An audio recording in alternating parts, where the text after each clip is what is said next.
नमस्कार दोस्तों, क्या हाल है आपका? शादी के बाद, तुरंत शादी के बाद ऐसी कौन-सी गलतियाँ होती है जिनकी वजह से शादी में डिस्प्यूट आ जाता है और उन्हीं की वजह से फिर आने वाले टाइम में ये शादियाँ जो है ज़्यादा टाइम के लिए नहीं टिकती है। क्योंकि जो मैं जिस प्रोफ़ेशन में हूँ, मैं देखता हूँ कि शादी के कुछ ही महीनों के अंदर शादियाँ टूटने की कगार पे आ जाती है, यानी उनमें डिस्प्यूट आ जाता है। आज हम इसी टॉपिक पर बात करेंगे और वो कौन सी गलतियां हैं जो नहीं करनी चाहिए। दोस्तों, मेरा नाम अनुभव ध्रुव है और मैं एज ए रिलेशनशिप कंसल्टेंट पिछले कई वर्षों से काम कर रहा हूँ और मैंने बहुत सी मैरिज लाइफ को सक्सेसफुल बनाया है और मेरा मिशन है कि आने वाले टाइम में मैं लगभग 1 लाख लोगों की मैरिज लाइफ को सक्सेसफुल बनाऊं। दोस्तों, ऐसी कौन कौन सी गलतियां हैं जो तुरंत शादी के बाद नहीं करनी चाहिए हस्बैंड और वाइफ को। फर्स्ट गलती है, जब कोई भी हस्बैंड और वाइफ अगर वर्किंग है और शुरुआत में उनकी शादी होती है, तो वो एक दूसरे को हेल्प नहीं करते। वो जब ये होता है कि अगर वाइफ भी वर्किंग हो, हस्बैंड भी वर्किंग हो और जब दोनों घर में आए, तो हस्बैंड ये एक्सपेक्ट करता है कि वाइफ उसके लिए खाना भी बनाए और उसके लिए काम भी करे, उसके लिए कपड़े-वपड़े सब कुछ तैयार रखे। तो ये गलत है। कभी भी किसी हस्बैंड वाइफ को एक दूसरे के लिए एक्सपेक्टेशन नहीं रखनी चाहिए, ज़्यादा एक दूसरे के ऊपर डिपेंड नहीं रहना चाहिए, क्योंकि जब शादी होती है तो दोनों की रिस्पॉन्सिबिलिटी सेम होती है, तो दोनों को एक दूसरे की हेल्प करनी बहुत ज़रूरी होती है। सो ये गलती ना करें और एक दूसरे की भावनाओं को समझे और उनकी हेल्प करना स्टार्ट करें। दूसरी मिस्टेक दोस्तों, जब भी शादी होती है तो शादी से पहले कुछ सीक्रेट्स होते हैं हस्बैंड और वाइफ के, जो कि शादी से पहले वो एक दूसरे से शेयर नहीं करते हैं और जब शादी हो जाती है तो शादी के बाद एक एक करके सीक्रेट्स का पता लगता है। उसकी वजह से वो एक दूसरे को जासूस समझने लग जाते हैं, कभी किसी का फोन चेक करते हैं तो कभी किसी का पास्ट चेक करते हैं कि वो क्या कर रहे थे क्या नहीं कर रहे थे, बार बार में उसके बारे में पता करते हैं। तो इससे उनका जो मैं रिलेशनशिप है वो खराब हो जाता है, क्योंकि जब उनको पता लगती है उनकी मिस्टेक्स या उनके सीक्रेट्स जो उन्होंने पहले शादी से पहले क्लियर नहीं करे थे, तो फिर उनके बीच में एक मनमुटाव आना स्टार्ट हो जाता है और इसी वजह से उनका रिलेशनशिप भी खराब होने लग जाता है। दोस्तों, मेरे की एडवाइस है आपको कि जब शादी हो तो शादी के तुरंत बाद, शादी से पहले ही अपने सारे सीक्रेट्स अपने पार्टनर को बता देने चाहिए कि उनका क्या क्या सीक्रेट था, जो शादी के बाद उनको पता ना लगे, या फिर अपने पार्टनर को उन सीक्रेट्स के बारे में नहीं बताना चाहिए बिल्कुल भी, शादी के बाद भी और शादी के से पहले भी, कि जो उनके बाद में फिर उसका डिस्प्यूट ना बने। दोस्तों, ये बिल्कुल सीक्रेट्स अपने पहले तो बता देना चाहिए और मेरी एडवाइस है, अगर बताना नहीं चाहते तो फिर उनको बिल्कुल भी नहीं बताना चाहिए। तीसरी बात दोस्तों, जब कोई भी शादी होती है तो उसमें फैमिली मेंबर्स का बहुत इंटरफेयर होना स्टार्ट हो जाता है। जैसे हस्बैंड, जब भी शादी होती है, शादी से पहले तो ठीक था पर शादी के बाद वो हर बात अपनी वाइफ से ना पूछकर अपने घर वालों से पूछता है, उनके बीच में बैठा रहता है, अपनी वाइफ को कम टाइम देता है और अपनी जो मदर है उसकी बात पे ही चलता है। उसकी माँ बोलती है ये करना है तो उसको वाइफ को भी वैसे ही डायरेक्शन देता है। तो ये नहीं करना चाहिए। और दूसरी बात दोस्तों, जब कोई लड़की ससुराल में आती है तो वो अपने घर वालों पे ही ज्यादा डिपेंड रहती है, हर छोटी छोटी बातों के लिए घर वालों के पास फोन मिलाती है, घर वालों के पास आना जाना लगा रहता है। तो इसी वजह से उनका डिस्प्यूट भी बढ़ता चला जाता है। हस्बैंड ये सोचता है कि उसका बार बार में घर पे आना जाना, अपना जाना जाना यही काम रह गया बस, अपने घर को, घर गृहस्थी को नहीं देखता है। शुरुआत के कुछ महीने में ये बातें होती है कि जो वाइफ होती है वो अपने घर से ज्यादा अटैच होती है और वो बार बार में अपने फादर मदर या अपने किसी भी दोस्त को फोन मिला के रहती है और उनसे बातें करती रहती है। तो उसी बात से हस्बैंड को थोड़ा डाउट होने लग जाता है कि किससे बातें कर रही है। तो ये जब इंटरफियर होता है फैमिली मेंबर का, उसकी वजह से भी ज्यादा डिस्प्यूट हो जाता है। तो ये अवॉइड करना चाहिए किसी भी हस्बैंड वाइफ को और उनकी फैमिली मेंबर को कि जिस भी जब शुरुआत में कोई मैरिज होती है तो उनके बीच में ज्यादा इंटरफियर ना किया जाए, उनको फ्री छोड़ा जाए, एक दूसरे को समझने का टाइम दिया जाए, तो जिससे उनकी शादी और भी, उनका रिलेशनशिप और भी मजबूत हो, उनकी जो नींव है, शादी की जो नींव है वो शुरुआत से ही डलती है, वो और मजबूत हो पाए।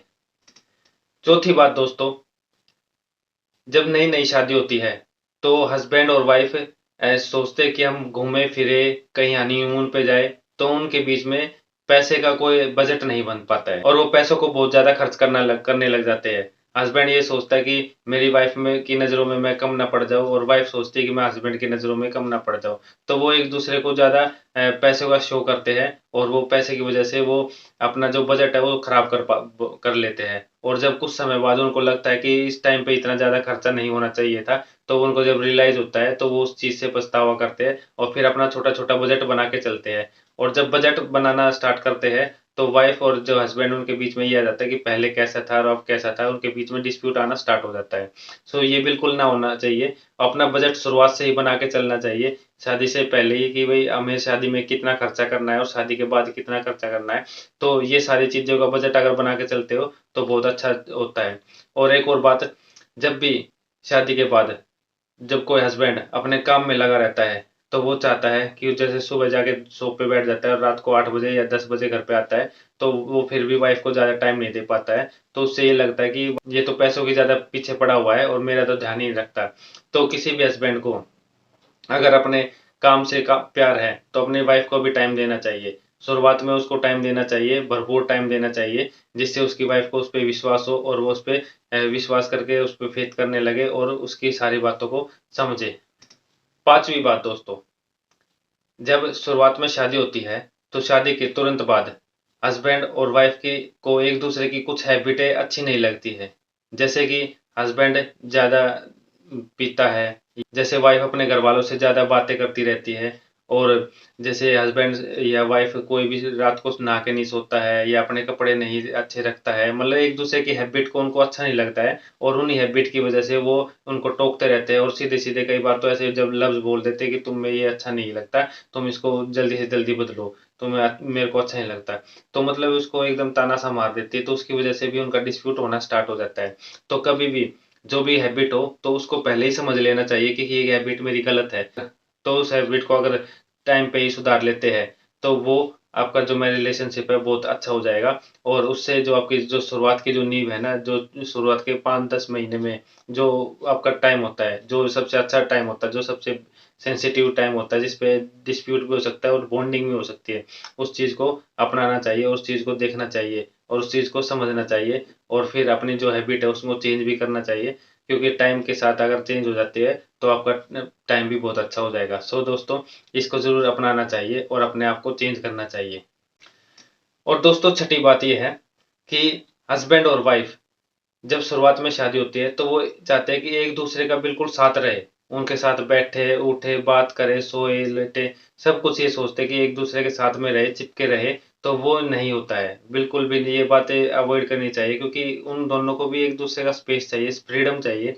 कि कई कई बार हस्बैंड को देखा गया है कि वो अपनी वाइफ से ज़्यादा अटैच रहता है। शुरुआत के टाइम पर वो अपनी वाइफ को कभी भी नहीं छोड़ता है। इसी तरीके से वाइफ भी ये सोचती है कि मैं अपने घर से अगर छोड़ के आई हूँ, तो इसी के लिए छोड़ के आई हूँ। तो वो भी उनके पीछे-पीछे चिपकी रहती है, और छोटी-छोटी बातों के लिए उन पे डिपेंड हो जाती है कि तुम ये लाओ, ये लाओ, या मेरे पास रहो, मैं किससे बात करूँ या किससे नहीं करूँ। तो इन बातों को बिल्कुल अवॉइड करना चाहिए, क्योंकि बच्चों जैसी बातें होती है। अब शुरुआत में आप आए हो, तो आप मैच्योर हो, आप मैच्योर की तरह बातें करो। शुरुआत में थोड़ा टाइम देना चाहिए कि हम एक-दूसरे को समझें, उनके काम को भी देखें कि वो क्या करते हैं, क्या नहीं है। क्योंकि शुरुआत में तो फ्रीडम्स के साथ जी रहे थे, और अब ये नहीं, अब उनको एकदम ये बदलाव अच्छा नहीं लगा कि कोई उनसे अटैच रहे, बिल्कुल चिपका रहे। सो ये बात एकदम ध्यान में रखनी चाहिए किसी भी हस्बैंड वाइफ को शुरुआत अपनी मैरिज में।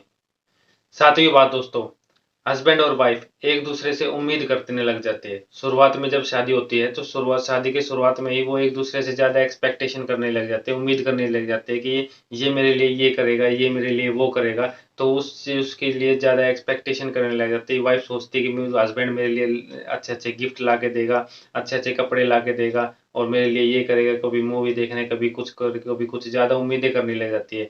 और हस्बैंड भी ये उम्मीद करने लग जाता है कि अब मेरी शादी होगी तो वाइफ मेरे को इस्त्री करे हुए कपड़े देगी, खाना देगी, ये देगी।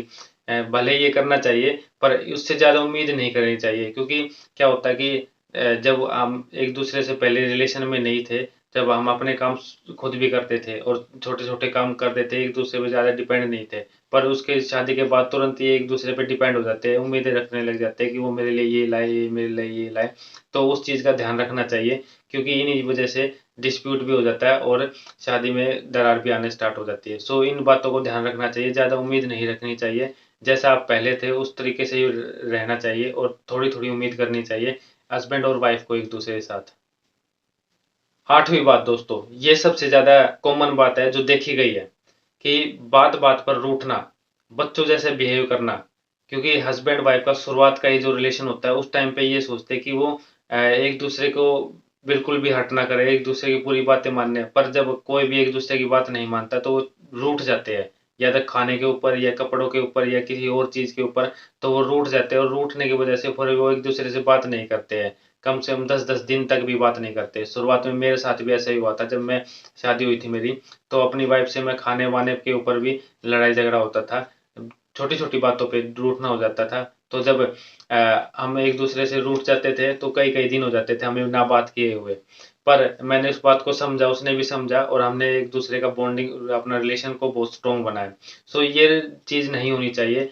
इस चीज़ को बहुत अवॉइड करना चाहिए कि जो बच्चों की तरह बिहेव नहीं करना चाहिए। अब मैच्योर हो चुके हो, एक मैच्योरिटी होनी चाहिए अपने अंदर और मैच्योरिटी के हिसाब से आपको जीना चाहिए। ऐसे नहीं कि बच्चों की तरह बिहेव करेंगे, छोटी-छोटी बातों पे रूठते रूठते घूमोगे फिरोगे और बात नहीं करोगे, ये गलत है। इसको इसको नहीं करना चाहिए। सो दोस्तों, जितना हो सके अपने आप को मैच्योरिटी के हिसाब से पेश किया जाए, क्योंकि आप एक हस्बैंड वाइफ हो चुके हो और एक-दूसरे को समझने की कोशिश करनी चाहिए। ये नहीं कि आप मुँह बना के बैठ जाओ और बात भी ना करें और घरवालों को भी इस बारे में ना पता हो कि आप दूसरे से बात नहीं कर रहे हो। सो इस चीज़ का बिल्कुल ध्यान रखना चाहिए दोस्तों। और 9th बात दोस्तों, एक-दूसरे को समझ नहीं पाते हैं। हस्बैंड सोचता है वाइफ चेंज हो जाए और वाइफ सोचती है हस्बैंड चेंज हो जाए। वो एक-दूसरे को चेंज करने की सोचते हैं और उसी वजह से उनका डिस्प्यूट स्टार्ट हो जाता है। जो भी वो काम करता है उसी हिसाब से करे और वाइफ सोचती है कि हस्बैंड उसके हिसाब से चले। इसलिए बार-बार में वो एक-दूसरे को टोकते रहते हैं, बात-बात में उनको ये एडवाइस देते रहते हैं कि तुम ऐसा नहीं ऐसा करना चाहिए, ऐसा नहीं ऐसा करना चाहिए। मतलब एक-दूसरे को चेंज करने की सोचते हैं, पर ये नहीं सोचते कि खुद को अगर चेंज कर ले तो कितना अच्छा होगा। अगर आप खुद को चेंज करने की सोचते हो, तो आपका एक में रिलेशनशिप बहुत अच्छा हो जाएगा, स्ट्रॉन्ग हो जाएगा और एक-दूसरे को समझने लग जाओगे और समझने से ही आपका जो में रिलेशनशिप इतना स्ट्रॉन्ग हो जाएगा कि आपको फिर कभी भी लाइफ में कोई प्रॉब्लम नहीं आएगी और मेरे रिलेशनशिप पहले वाले जो मेरे रिलेशनशिप थे, उसमें हस्बैंड वाइफ एक-दूसरे को समझते थे, वो आज तक भी चल रहे हैं। हमारे जो दादा, परदादा है, उनका जो रिलेशनशिप है, बहुत अच्छा था। पर अब जो है एक-दूसरे के अंदर सहनशीलता नहीं होती है और वो एक-दूसरे को समझ नहीं पाते और इसकी वजह से ही फिर उनमें डिस्प्यूट आ जाता है और वो अपने घर पे चले जाते हैं, बात नहीं कर पाते हैं। तो ये इस बात का बिल्कुल ध्यान रखना चाहिए कि खुद को चेंज करना चाहिए, ना कि अपने पार्टनर को चेंज करने की कोशिश करनी चाहिए और समझना चाहिए कि उसकी ये इसकी वजह से किस वजह से ये हुआ है। सो इस बात का बिल्कुल ध्यान रखना चाहिए। दोस्तों क्या होता है कि जब कोई मैरिज होती है, शुरुआत में ही उसकी नींव बनानी पड़ती है, क्योंकि शुरुआत के जो 8-10 महीने होते हैं ना, वो सबसे ज़्यादा सेंसिटिव होते हैं। उसी दौरान हमारी जो मैरिज या तो बिल्ड हो जाती है, बहुत अच्छी हो जाती है या हमारी मैरिज टूटने की कगार पर आ जाती है। मोस्टली मैंने ये देखा कि जिस प्रोफ़ेशन में मैं हूँ, वहाँ पर जो मैरिज के डिस्प्यूट आते हैं, वो शुरुआत के दिनों में ही आते हैं। शुरुआत के जो 1 साल होता है, उस 1 साल के अंदर ही वो डिस्प्यूट आते हैं। कोई डोमेस्टिक वायलेंस, कोई मैट्रिमोनियल डिस्प्यूट या कोई डाइवोर्स केस जो आते हैं, तो वो मैंने देखे हैं कि इस तरीके से ही आते हैं क्योंकि वो एक दूसरे को समझ नहीं पाते। सो दोस्तों, जो मैंने आपको नो के नो पॉइंट बताए, अगर उन पे काम करते हो तो आपका जो मैरिज रिलेशनशिप है बहुत स्ट्रांग हो जाएगा, बहुत अच्छा हो जाएगा और आपका जो मैरिज रिलेशनशिप है वो लॉन्ग लाइफ चलेगा।